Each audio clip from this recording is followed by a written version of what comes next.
I'm Rob Kern from Housewatch Southampton. Firstly, I just wanted to say how inspirational it is to hear about the journey of the last 30 years and the things that have been achieved for disabled people, by disabled people. I think it's fantastic. Obviously, still things to kind of be achieved in the future. On a personal note, hearing you talk about Knoll Hospital reminded me that 20 years ago I was an inpatient there, and at that point in time I was told that I would never work again, and that I would have to carefully plan how I would use my time for leisure activities. So 20 years on, I'm pleased to say I've proved those voices wrong. However, it would be nice to have a bit more leisure time. But I guess the question is, Ian, what do you feel are going to be the kind of key milestones for you to achieve a Spectrum over the next, I would say 30 years, but maybe that's a bit too much. So over the next kind of 5 years, what are the key things that you would like to see changed to improve life for people with disabilities? I think I welcome the other two's views on this as well, because I think that's what today is all about. I think the key thing for Spectrum is about showing that actually in any depression, in any austerity thing, it actually can open minds to actually look at things in a completely different way. As I said in my presentation, for many years I've been saying we can't continue to spread the jam thinner, yet fundamentally that's what's happening in my experience of local government. We just spread the same resources a bit thinner every year and feel that somehow that's a good solution. I hope that we'll take the mantle and actually start to propose more radical solutions about how those resources can be used in a much more imaginative way and in a more cost-effective way. I hope that's part of how we're going to progress in the future, and I think by remaining on the top of thinking on those issues, hopefully that will create a future for the organisation as well. We've always liked to innovate, we've always liked to move on, we've always liked to look at the next big thing, and I hope we continue to do that as well. Answers in the roof.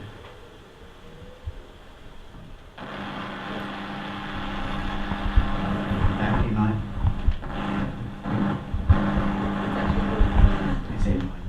Sorry. So, if I could just briefly say, I think one of the things for Spectrum and for, I think, most organisations that are in the third sector is making the case really strongly for all the things they can do better than the statutory sector. There's a lot of things that actually can and should be done through the third sector if you've got the right relationships. Doesn't mean you can do it for nothing, but you can often do it much more effectively. And I think the big game for the local sort of health economy, and that includes social care, would actually be to think about what can be done, better through other sorts of organisations and other kinds of partnerships, because you do bring in all of that sort of free good of people's own knowledge and people's own sort of personal expertise that they bring with them, that you can unlock in a way through having a different kind of relationship with your service provider. If you actually kind of own your service provider in a way, it's a different sort of way of looking at the world. So I would hope that that's where Spectrum is able to place itself, certainly in this city. Yeah, I actually 100% agree with that, and I think we've moved from big institutional care to institutional care in the community provided by local state organisations. I see that journey moving more and more to less institutional and more informal way of providing care, which is much closer to the individual. I think the other big challenge, and is one that I was grappling with this morning, is the partnership working with the NHS. And I think in social care we are ahead of the game in terms of the co-produced approach and hearing the voice of people in the shaping and delivery of service. And it would be great if we could bring the NHS to the same place, and that we've got proper integrated health and social care services that will reflect that co-produced approach. Sue Bott from Disability Rights UK. I'm delighted to be here this afternoon. It's really fantastic. I love listening to the panel.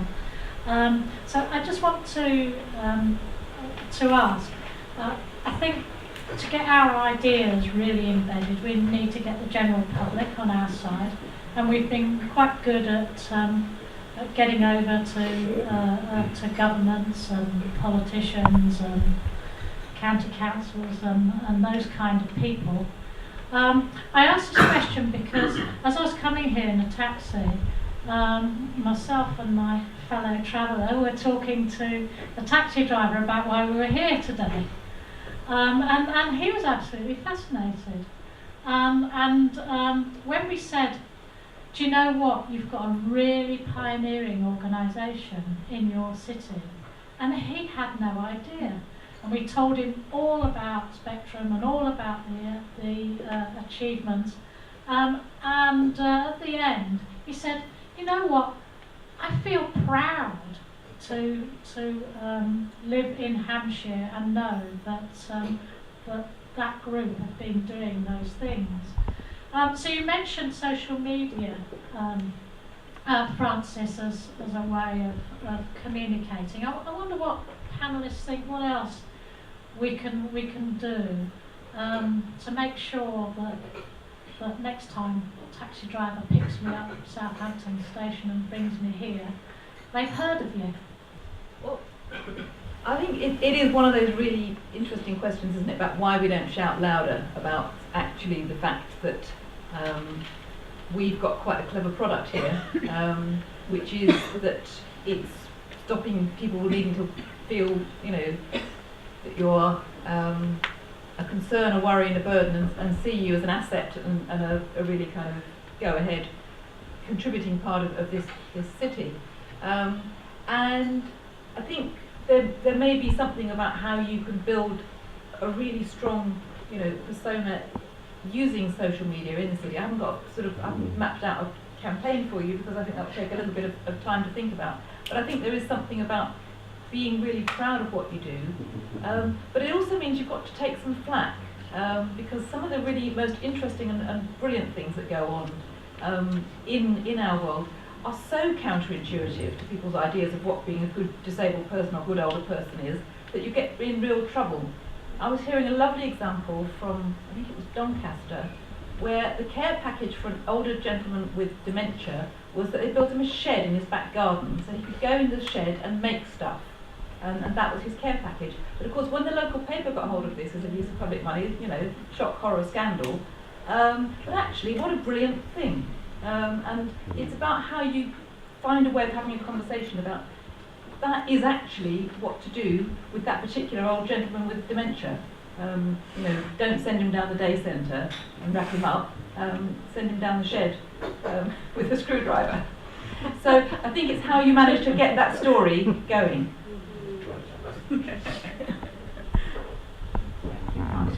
Ruth.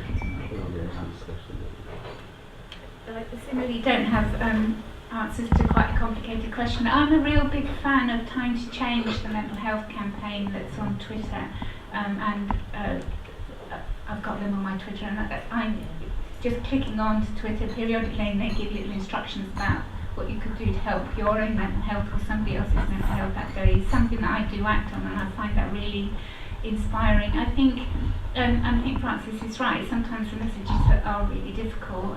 We arranged a volunteer to take an elderly man with dementia to the pub, and the Leamington Times was absolutely beside themselves with rage that we were taking this out of the pub.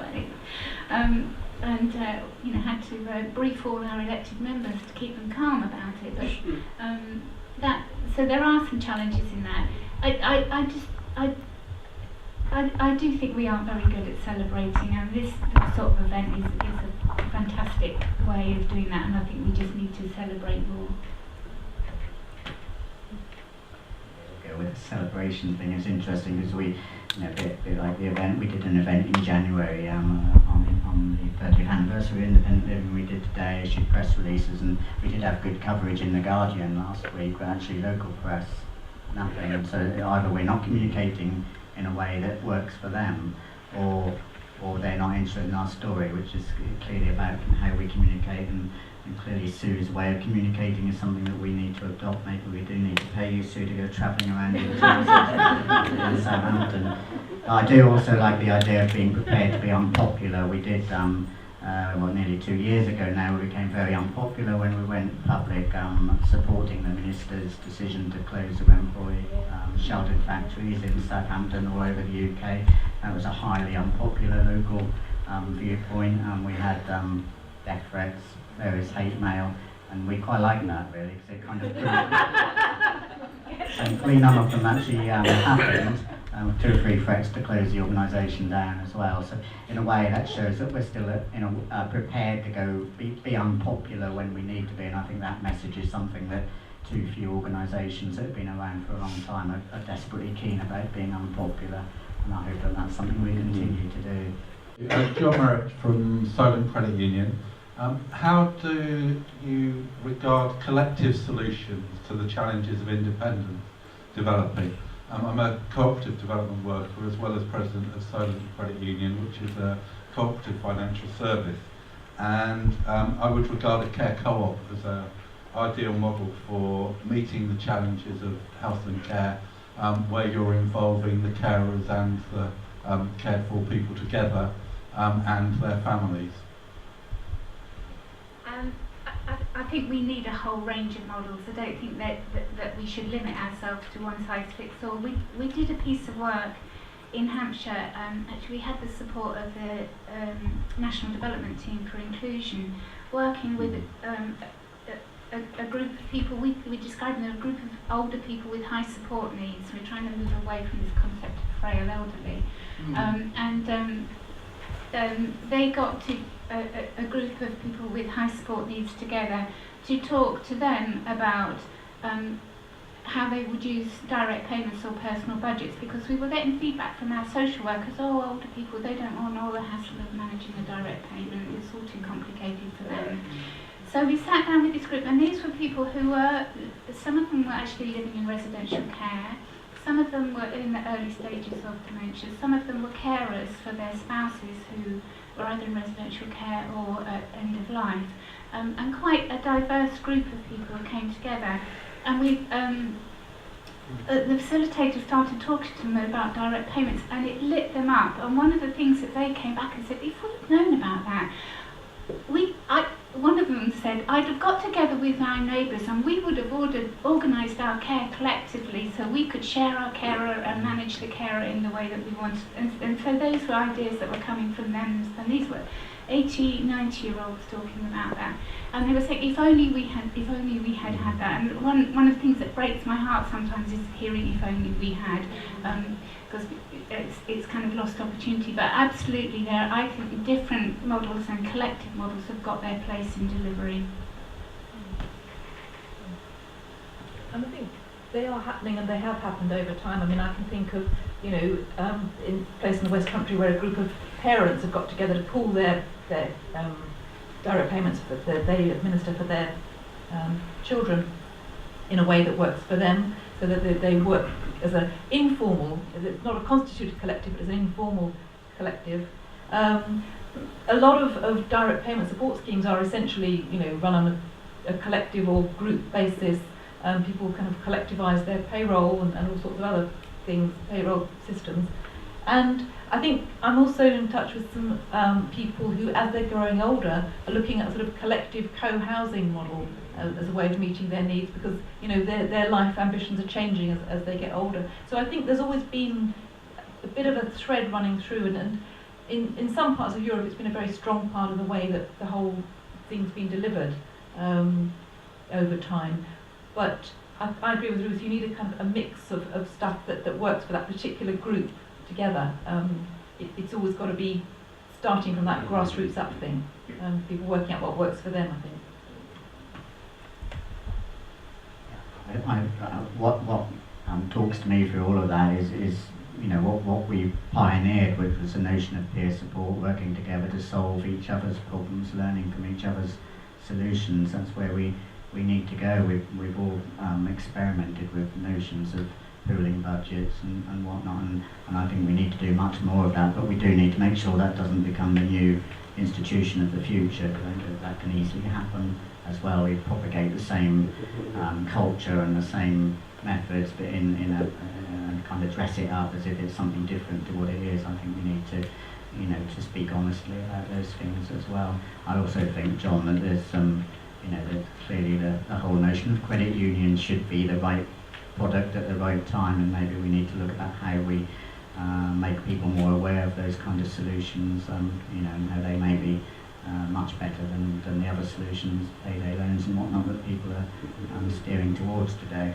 My question is really, what advice would you give to me as a councillor in these straitened times to ensure that we perhaps, and this is a Southampton question, regain our preeminence as a leader on direct payments, because the pioneering spirit that you touched upon 20, 30 years ago seems to have sort of fallen by the wayside. And I just wondered, in terms of, in face of all the difficulties we're confronting at the moment with budgets, how do we ensure that we are back on track with that?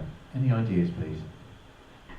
You know, I said in a presentation a few months ago now that the reality that Southampton used to be in the top 5 for direct payment users in the UK, and now certainly in the bottom 10, and it's the same for bottom 3. It's got even worse since I read the stats, and likewise for Hampshire is something that we all have a responsibility towards. It's not just local authorities' fault, it's not just our fault, it's something that we all share a responsibility in. I think we do need to be much braver as local authorities. We do need to listen to people other, as Ruth said, other than the accountants and the lawyers. We need to actually listen to what people who want to use those services really want, and actually fund the bits that they find valuable and not fund the bits that they don't find valuable. And I think being far less risk adverse probably wouldn't be a bad thing either. Ruth? I think there's 3 things. It's listen to the customer and enable that voice to come, because people themselves come up with really brilliant solutions that often cost less money than the ones that your professional social workers will come up with. I think it's making the process as lean and simple as possible. We've all done it in local government, but we put bureaucracy around it that's made it difficult, A, for people to access, and B, for practitioners to deliver. So it's it is stripping out the process stuff to make it as easy as possible, and that's something that we haven't succeeded in doing in Hampshire, but I'm sure that collective minds could make it a much simpler process, and that does mean, I think, sometimes working a little bit on the edge of, you know, some of the convoluted sit for guidance and all the other stuff that you have to cope with within local government, and challenging some of the legal interpretations about what you can and can't do. And then the third thing is training your staff. And we've just recently put 900 staff through what we call a Think Differently programme, which we had service users and carers engaged in, because we still think we've got personalisation and we're delivering it, but sometimes when you scratch the surface, actually people are still operating that paternalistic, I know best approach, and it's like painting the fourth bridge. I don't know what happens with professional training, but we still haven't got it in the profession, and so that is constant, and it doesn't need to be, you know, it's not rocket science training, it's making sure that voice of service users and carers is there in front of people, the professionals who are delivering the service. I just wanted to add a very small bit to what Ruth said, which is also the task of management in that scenario is to make sure that you're rewarding creativity, not conformity, in your staff, and actually really look at the things that drive people towards conformity and following the guidance in a rather, you know, blinkered way. Actually make it easy for them and supported for them to do things that are creative and might feel a bit risky and a bit different, but actually get the best outcomes. Ruth, you really clearly articulated your role in Hampshire and our allies in Hampshire and the impact you and others have. But you're very unique. There are not too many of you around.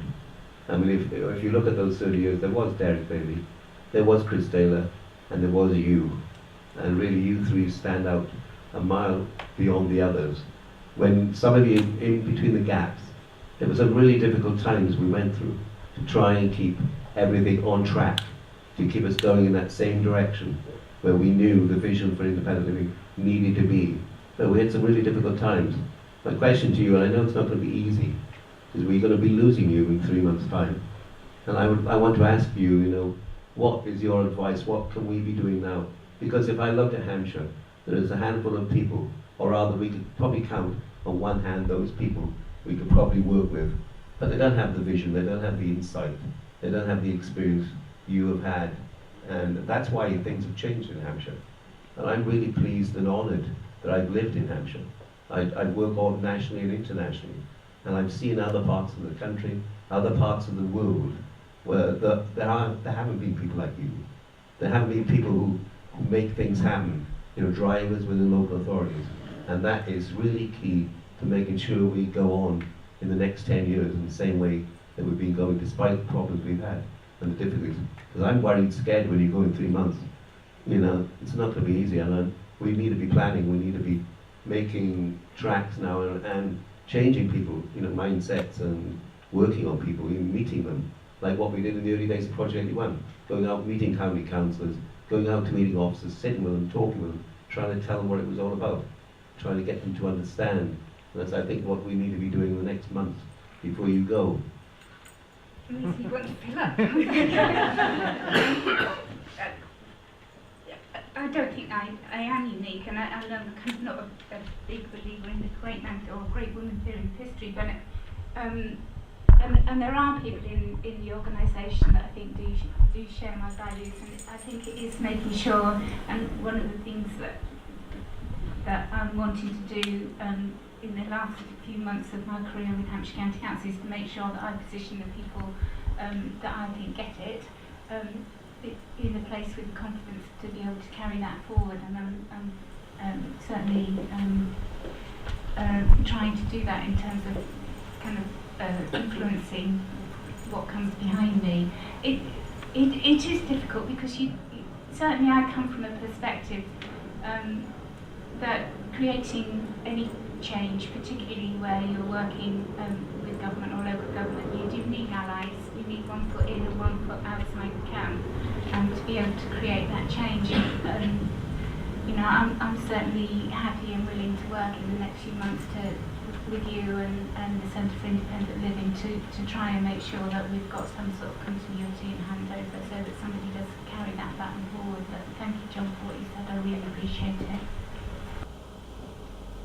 Okay, I think, like Ruth, I don't subscribe to the great man or woman theory of history. Nonetheless, I think it is really worthwhile noting the people who've been really good allies, and I think it is actually completely right to say, you've been a really good ally, and we have relied always throughout all of our, campaigning and struggling on people who've helped us to open doors at the right time, people who've kind of somehow recognised what we're trying to do.